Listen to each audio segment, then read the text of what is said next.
Hello, welcome to the second lecture of divisibility. तो हम लोग स्टार्ट किए थे ग्रेटेस्ट कॉमन डिवाइज़र, उसी के आगे प्रोसीड करते हैं।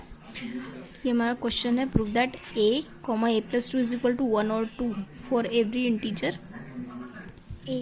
ठीक है, हमें ये प्रूफ करना है कि अगर हम लोग GCD निकालते हैं a की और a+2 की तो हमको 1 या फिर 2 मिलेगा करके। ठीक है, तो स्टार्ट करते हैं। जैसे अगर हमारे पास GCD है a और a+2 की, ठीक है, तो सपोज पहले ये GCD है वो हम d कंसिडर करेंगे। अगर d ये GCD d है तो इसका मतलब क्या होगा कि d जो है वो a को डिवाइड करेगा और साथ ही साथ d जो है वो a+2 को डिवाइड करेगा तभी तो d GCD कहलाएगा ना, a और a+2 की। ठीक है, दैट मीन्स कि यहाँ पे हम लोग क्या कर सकते हैं, इन दोनों का अगर हम लोग एडिशन करें तो भी d डिवाइड करेगा, सब्सट्रैक्शन करें तो भी d डिवाइड करेगा। ठीक है, तो हम सब्सट्रैक्शन करते हैं तो d डिवाइड कर रहा है किसे, कॉम्बिनेशन को, a+2 माइनस a। ठीक है, तो यानी यहाँ पे क्या मिल रहा है हमको कि d जो है वो किसको डिवाइड कर रहा है, 2 को डिवाइड कर रहा है।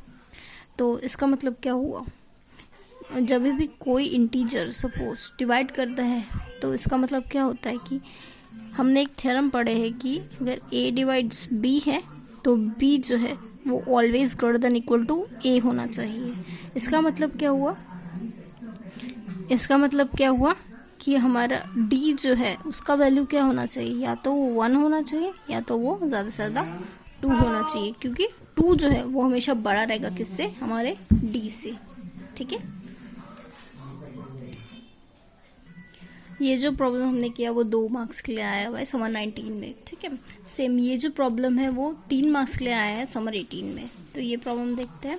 Prove that there are no integers a, b and n greater than 1 such that a to the power n minus b to the power n is divisible by a to the power n plus b to the power n। ये straight line है। हाँ, तो हमें बताना है कि ये जो है वो एक इंटीजर नहीं है करके। ठीक है, तो स्टार्ट करते हैं। हम लोग कॉन्ट्रडिक्शन मेथड से ये थ्योरम प्रूफ करने वाले हैं। तो if possible assume that there is one pair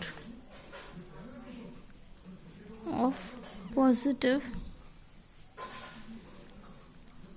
integers a comma b with n greater than 1 such that कि हमारी जो कंडीशन है वो सेटिस्फाई होती है, यानी a to the power n minus b to the power n जो है वो डिविजिबल होता है a to the power n और b to the power n से। हमने कॉन्ट्ररी अज्यूम क्या किया कि ये जो नंबर है वो डिविजिबल है। ठीक है, तो अगर ये नंबर डिविजिबल है तो इसका मतलब क्या हुआ कि a to the power m plus b to the power n is equal to m times हम लिख सकते हैं a to the power n minus b to the power n for some integer m, है ना। m क्या रहेगा, एक integer रहेगा। ठीक है, तो यानी हम लिखेंगे a to the power n plus b to the power n divides a to the power n minus b to the power n is equal to m by 1। तो हम यहाँ पे कॉम्पोनेंटो डिविडेंडो अप्लाई करेंगे।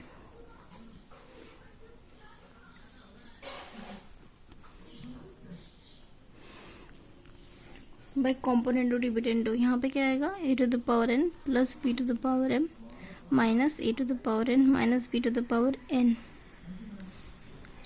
Plus आता है a to the power n plus b to the power n minus a to the power n minus b to the power n, यानी ये होता है m plus 1 upon m minus 1। ठीक है, तो इससे आप देखोगे तो आपको यहाँ पे मिलेगा 2a to the power n, इसे आप देखोगे तो आपको मिलेगा 2b to the power n, ये होता है m प्लस 1 m माइनस 1। ठीक है, दैट मीन्स कि अगर आप a to the power n is equal to this is some integer b to the power n है, यानी a to the power n is equal to k times b to the power n for k is some integer m plus 1 upon m minus 1। ठीक है, तो यानी ए की value क्या आएगी, K to the power 1/n of B. ठीक है, पर अगर हम n का वैल्यू ग्रेटर देन 1 लेते हैं, ठीक है, अपने n का वैल्यू ग्रेटर देन 1 लिया, तो k to the power 1/n जो है वो इंटीजर नहीं रहेगा, है ना, इज नॉट एन इंटीजर, है ना। क्यों? क्योंकि ये 1/2 यानी हम लोग क्या ले रहे हैं, स्क्वायर रूट ले रहे हैं, क्यूब रूट ले रहे हैं। जैसे अब क्यूब रूट ऑफ 2 ले लो तो वो इंटीजर नहीं रहेगा ना, cube root of 2, cube root of 3 integer नहीं रहेगा, बहुत कम वैल्यूज के लिए इंटीजर रहेगा। इसलिए हम क्या ले रहे हैं, K to the power 1/n is not an integer. Imply क्या करेगा कि ए जो है, ए तो हमारे इंटीजर के सेट को बिलोंग कर रहा है, पर ये के टू द पावर n जो है वो इंटीजर को बिलोंग नहीं कर रहा है ना। तो दिस इज अ कॉन्ट्राडिक्शन। क्यों कॉन्ट्राडिक्शन है? क्योंकि जब हम a equal to B C लिखते हैं तो c जो है वो इंटीजर होना चाहिए, और ये जो है वो इंटीजर नहीं है, इसलिए this is a contradiction and hence the result follow. कौन सा रिजल्ट फॉलो हो रहा है? ये वाला कि हमारा a to the power n minus b to the power n divides a to the power n plus b to the power n, वहाँ ऐसा कोई इंटीजर एग्जिस्ट नहीं करेगा, है ना। कोई भी इंटीजर ऐसा एग्जिस्ट नहीं करेगा जो इनको डिवाइड कर सके। ठीक है, मूव करते हैं नेक्स्ट क्वेश्चन की तरफ। नेक्स्ट क्वेश्चन क्या कहता है, let a divides b, let a by B and c by D, divides नहीं है, a बाई बी है, c बाई डी है, be fraction in lowest term. ठीक है, लोएस्ट टर्म लिया हुआ है, लोएस्ट टर्म फ्रैक्शन यानी कि जैसे 2/3 आप करोगे तो इनका 2/3 का जीसीडी क्या आएगा, 1 आएगा, है ना। 3/5 का जीसीडी 1 आएगा। इस तरीके से कि a बाई बी और c बाई डी क्या है, लोएस्ट टर्म में है, कि उनका जीसीडी जो है वो क्या आ रहा है, 1 आ रहा है। ठीक है, अगर जीसीडी 1 आता है तो हमको ये प्रूफ करना है, proof that if there some is an integer. अगर इन दोनों का सम अगर हम करते हैं और वो सम अगर इंटीजर आता है तो determinant mod of B is equal to mod of D, हमें ये प्रूफ करना है, mod B is equal to mod D. ठीक है, तो पहले दिया हो क्या है हमें कि जब आप ये डिवीजन लेते हो a by B plus c by D तो आपको क्या मिलता है, एक इंटीजर मिलता है, यानी ये वैल्यू आपको क्या मिल रही है, एक इंटीजर मिल रही है। ठीक है, तो इसे आप सिंप्लीफाई करोगे तो ये A D plus C B is equal to M आ जाएगा, A D plus C D is equal to M B D आ जाएगा। सपोज आप ए डी की वैल्यू निकालते हो तो ये आता है M B D minus C D, B common out करो, आपको क्या मिलेगा, डी एम माइनस सी। ठीक है, ये आपको वैल्यू मिली है। तो यहाँ से आप क्या लिख सकते हो, यहाँ से आप क्या लिख सकते हो, b इक्वल टू ए सी है, यानी a डिवाइड्स b, यानी आप क्या लिख सकते हो, b डिवाइड ए डी लिख सकते हो, है ना। और आपको क्या दिया हुआ है यहाँ पे,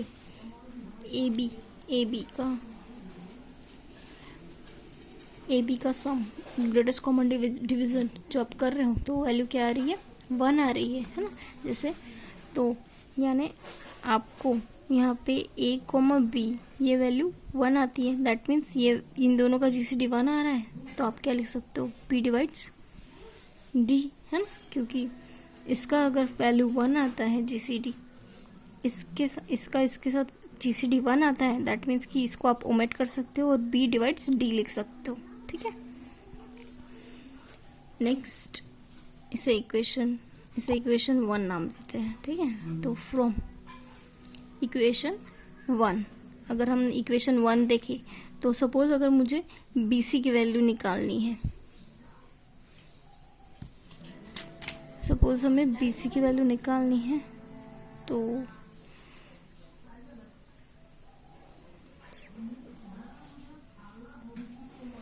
सपोज आप BC की वैल्यू निकाल रहे हो इक्वेशन 1 से। ठीक है, तो यानी ये क्या हो जाएगा, BC इधर क्या, ये वैल्यू क्या आएगा, MBD माइनस AD। ठीक है, तो अभी आप इनमें से क्या कॉमन आउट कर सकते हो, D कॉमन आउट कर सकते हो, यानी D हो गया MB minus A।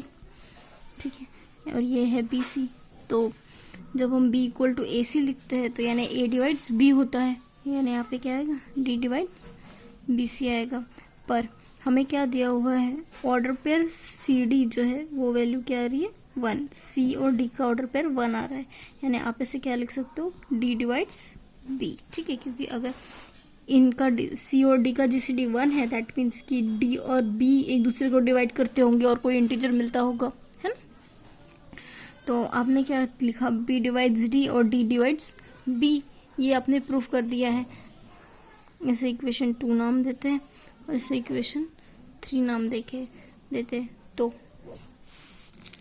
From 2 and 3 आप 2 एंड 3 से क्या लिख सकते हो, आपने इसके पहले पढ़ा है एक रिजल्ट कि b डिवाइड डी और d डिवाइड b है, तो दैट मीन्स कि b इज इक्वल टू क्या होता है प्लस माइनस d, है ना।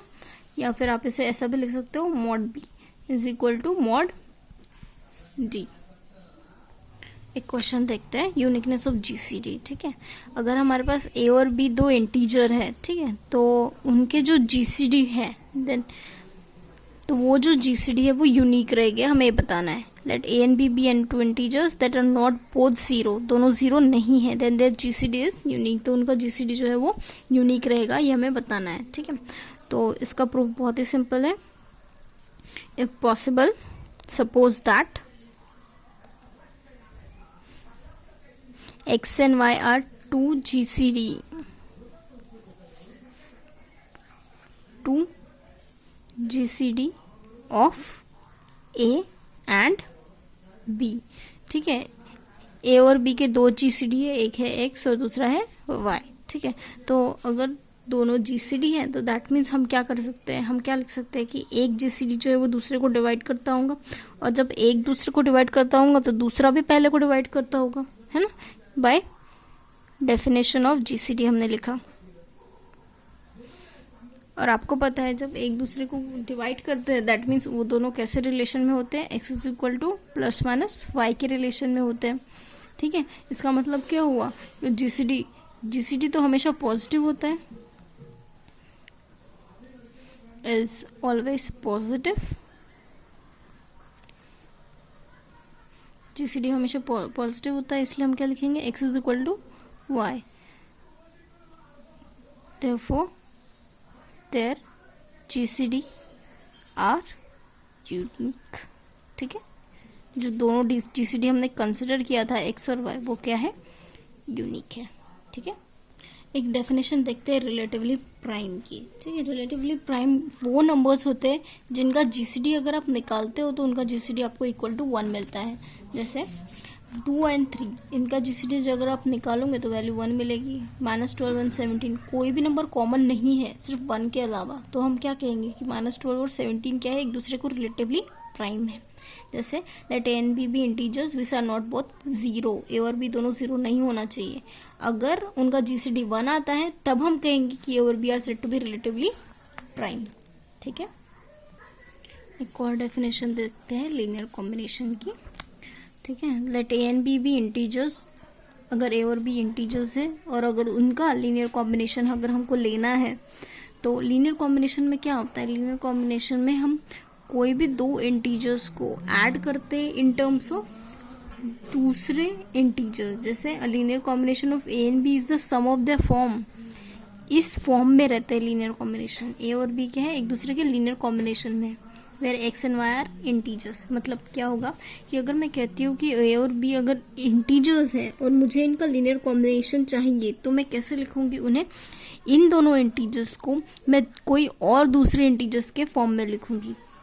जैसे सपोज मेरा एग्जांपल है 2,1, मैं इसे 2,1 को लिख रही हूँ, तो 2,1 को मैं अगर लिखती हूँ 2x प्लस 1y, तो दैट मीन्स कि मैं क्या कर रही हूँ, 2 और 1 को लीनियर कॉम्बिनेशन में लिख रही हूँ। अगर मैं x और y की वैल्यू जो ले लूँ पर मुझे जीसीडी जो है वो 1 मिलेगा। ठीक है, जीसीडी जो है वो एक 1 वैल्यू जो है वो मुझे मिलेगा 2 and 1। ठीक है, ये क्या है, लीनियर कॉम्बिनेशन है। यानी यहाँ पे अगर मुझे 2 and 1 को लिखना है तो मैं 2 and 1 को कैसे एक्सप्रेस करूँगी, 2x और 1y मैं एक्सप्रेस कर रही हूँ। यहाँ पे x और y दोनों सेट ऑफ इंटीजर्स है, दैट मीन्स मैंने क्या किया, 2 और 1 को लीनियर कॉम्बिनेशन में लिखा। अब ये x और y की कोई भी वैल्यू हो सकती है इंटीजर्स की, ठीक है। ये लीनियर कॉम्बिनेशन हो गया किसी भी टपल का, ठीक है। आगे बढ़ते हैं कि एक थ्योरम देखते हैं। Let a and b be integers not both 0, then there exist integer x and y such that ab can be expressed in the form of xa plus yb, ठीक है। यानी हमें यहाँ पे क्या प्रूफ करना है कि अगर हमारे पास दो नॉन जीरो इंटीजर्स हैं तो हम उन्हें इन terms of linear combination express कर सकते हैं करके, ठीक है। इसके पहले हमने बताया था ऑर्डर पेयर रहा तो हम उसे x A plus Y B के एक्सप्रेस कर सकते हैं, इसे हम क्या कहते हैं, लीनियर कॉम्बिनेशन। सिमिलरली यही चीज़ हमें प्रूफ करनी है, अगर कोई भी सेट ऑफ वैल्यूज़ है तो हम उन्हें लीनियर कॉम्बिनेशन में एक्सप्रेस कर सकते हैं, ये प्रूफ करना है, ठीक है। तो ये स्टार्ट करते हैं प्रूफ इसका। लेट सबसे पहले हम लोग एक सेट S बनाते हैं। Let S be the set of all positive integers which contains the linear combination of A and B.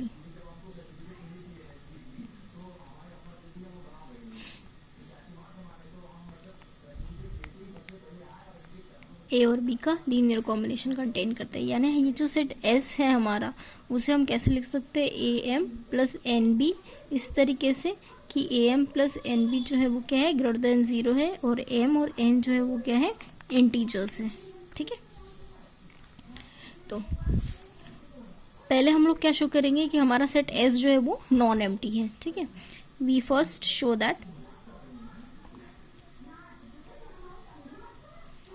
S is non-empty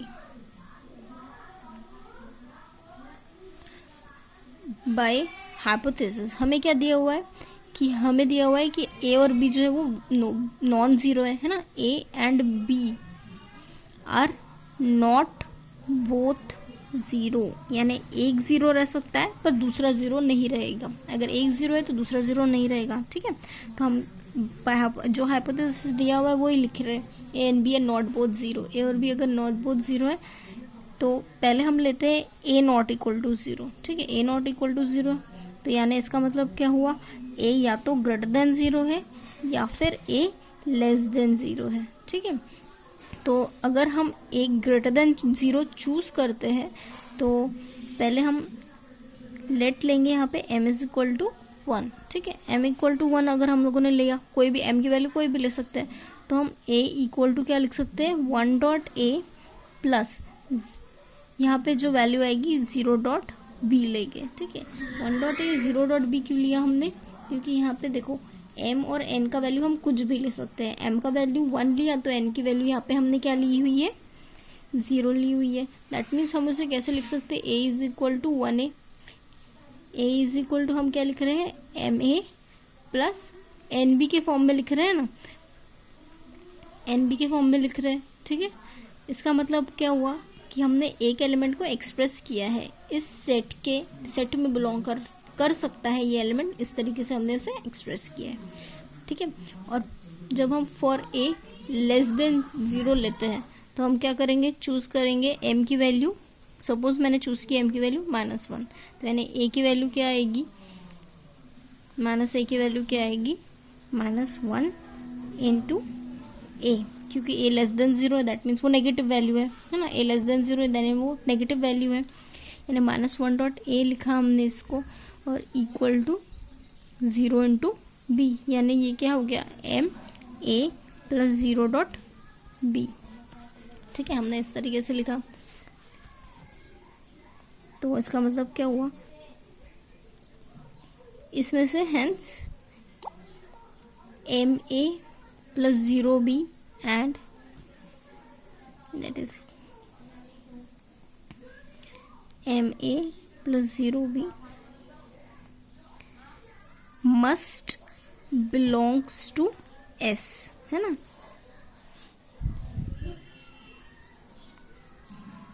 As one of them must be positive. ठीक है, यानी क्या कि अब इन दोनों वैल्यूज में से कोई एक वैल्यू जो है वो हमारे सेट एस को बिलोंग करेंगी। क्यों? क्योंकि इन दोनों में से कोई एक तो वैल्यू ऐसी रहेंगी जो पॉजिटिव रहेंगी, और हमारा सेट एस क्या था? पॉजिटिव लीनियर कॉम्बिनेशन का सेट था ना। तो इन दोनों में से कोई एक वैल्यू जो है वो हमारे एस को बिलोंग करेंगी। इसका मतलब क्या हुआ कि हमारा एस जो है वो नॉन एम्प्टी है। Therefore S is not equal to 5। ठीक है, तो देन आपने इसके पहले वेल ऑर्डरिंग प्रॉपर्टी पढ़ी होगी, है ना। Then by well ordering property ये हमारा एस क्या बन गया? एस जो है वो क्या है? पॉजिटिव इंटीजर्स का सेट है। तो वेल ऑर्डरिंग प्रॉपर्टी के हिसाब से एस में क्या होगा? एस में लीस्ट एलिमेंट जरूर होगा। By well ordering property S must contain the least integer.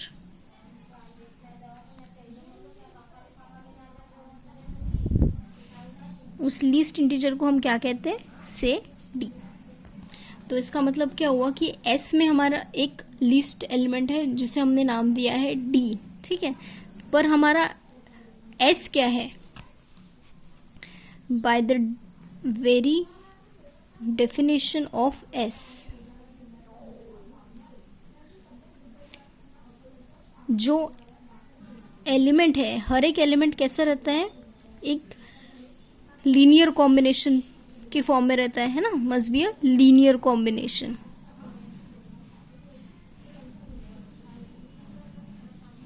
Of A and B, है ना। तो hence there exist integer X and Y such that d is equal to X A plus Y B. ठीक है, हमने क्या किया? हमने set s को डिफाइन किया। s को डिफाइन करने के बाद उसको पॉजिटिव इंटीजर का सेट बताया। पॉजिटिव इंटीजर्स के सेट बताने के बाद हमने क्या कहा कि उसमें लीस्ट एलिमेंट मौजूद होगा, और वो लीस्ट एलिमेंट को हमने नाम दिया d।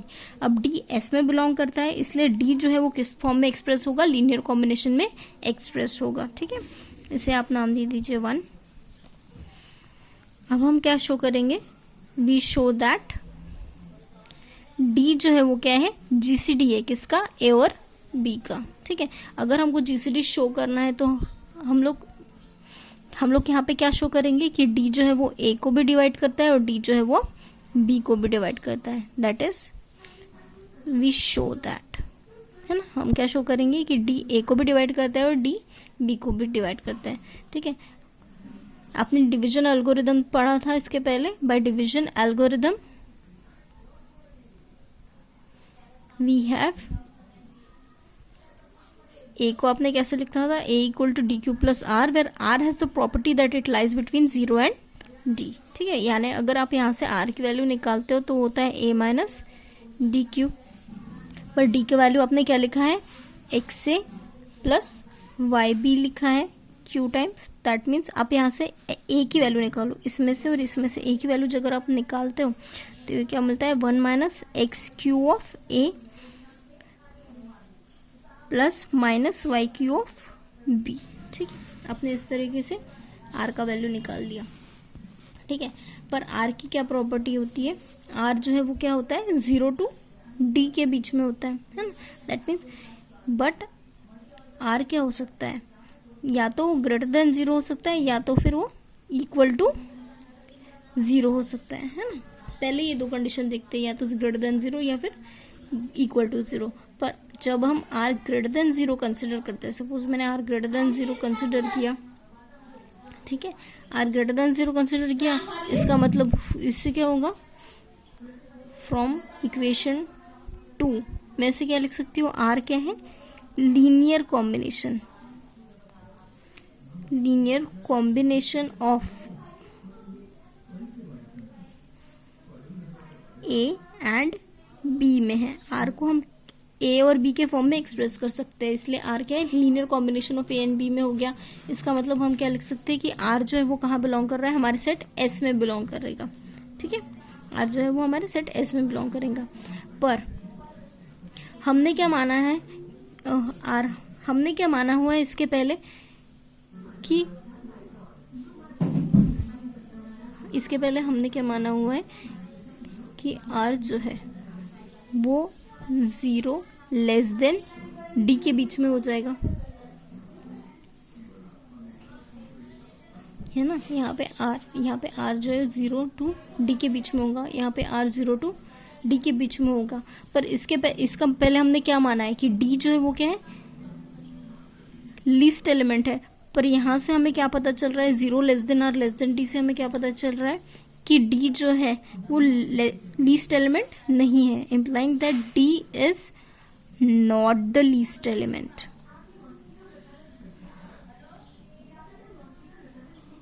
Not the least element of S, है ना। This is a contradiction. ये क्या हो गया, कॉन्ट्राडिक्शन हो गया,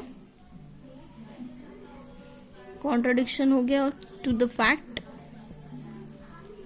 that D is the least element, है ना, ऑफ S। इसका मतलब क्या हो गया कि R जो है वो ग्रेटर देन 0, ये कंडीशन हम होल्ड नहीं करेंगे और क्या मानेंगे कि R इक्वल टू 0 है करके, ठीक है। अगर R इक्वल टू 0 अगर आपने माना तो, अगर R इक्वल टू 0 अगर आपने माना तो फिर A का वैल्यू क्या हो जाएगा, A इक्वल टू क्या हो जाएगा, DQ हो जाएगा। यानी हम क्या कहेंगे कि D जो है वो A को डिवाइड कर सकता है, ठीक है। Similarly way, in a similar वे हम क्या शो कर सकते हैं कि D जो है वो B को भी डिवाइड करेगा। In a similar way we can show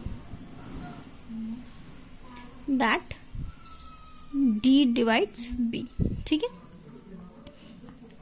जब D A को डिवाइड कर रहा है, D B को डिवाइड कर रहा है, इम्प्लाई क्या करेगा, D is a common divisor. किसका कॉमन डिवाइजर है, A का भी और साथ ही साथ B का भी, ठीक है। D जो है वो कॉमन डिवाइजर है। अब GCD की डेफिनेशन हमें अप्लाई करनी है तो हमें एक और नंबर C कंसिडर करना पड़ेगा। Let C be any other number, और हमें क्या दिखाना पड़ेगा कि C जो है वो A को भी डिवाइड करता है और B को भी डिवाइड कर सकता है ना। Let C be any other common divisor of A and B। यानी इसका मतलब क्या हुआ, C A को डिवाइड कर रहा है और C B को डिवाइड कर रहा है। इसका मतलब क्या होगा, C जो है वो उनके लीनियर कॉम्बिनेशन को भी डिवाइड कर रहा है। पर हमने पता है कि linear combination XA plus Y B क्या होगा, D होगा, है ना। XA plus Y B is equal to हमने क्या लिया था, D लिया था from equation 1। XA plus Y B D लिया था फ्रॉम इक्वेशन 1, है ना। Now D is equal to order pair AB, जो कि इम्प्लाई करेगा order pair AB is equal to XA plus YB, ठीक है। देखो GCD की डेफिनेशन क्या होती है, GCD की डेफिनेशन क्या होती है कि अगर हम एक नंबर D है उसको GCD मान रहे हैं तो यानी वो क्या कर रहा है, D जो है वो A को भी डिवाइड करेगा, D जो है वो B को भी डिवाइड करेगा, ठीक है। अगर D GCD है A और B का तो, पर हम लोग D को एज इट इज GCD मान सकते हैं क्या, नहीं। कब तक नहीं मान सकते, जब वहाँ पे एक और नंबर C मौजूद रहेगा जो कि क्या करेगा, C A को भी डिवाइड करेगा और C B को भी डिवाइड करेगा, और साथ ही साथ C जो है वो D को भी डिवाइड करना चाहिए, है ना। तब हम क्या कहेंगे कि D जो है वो GCD है किसका, A और B का, ठीक है। तो यानी हमने C कंसिडर किया इस तरीके से कि वो A को भी डिवाइड कर रहा है, B को भी डिवाइड कर रहा है, A और B को डिवाइड कर रहा है, यानी उनके लीनियर कॉम्बिनेशन को डिवाइड कर रहा है। पर लीनियर कॉम्बिनेशन क्या है, D है। इसका मतलब क्या हुआ, D क्या है, greater than equal to C है। अगर D greater than equal to C है दैट मीन्स कि D जो है वो क्या है,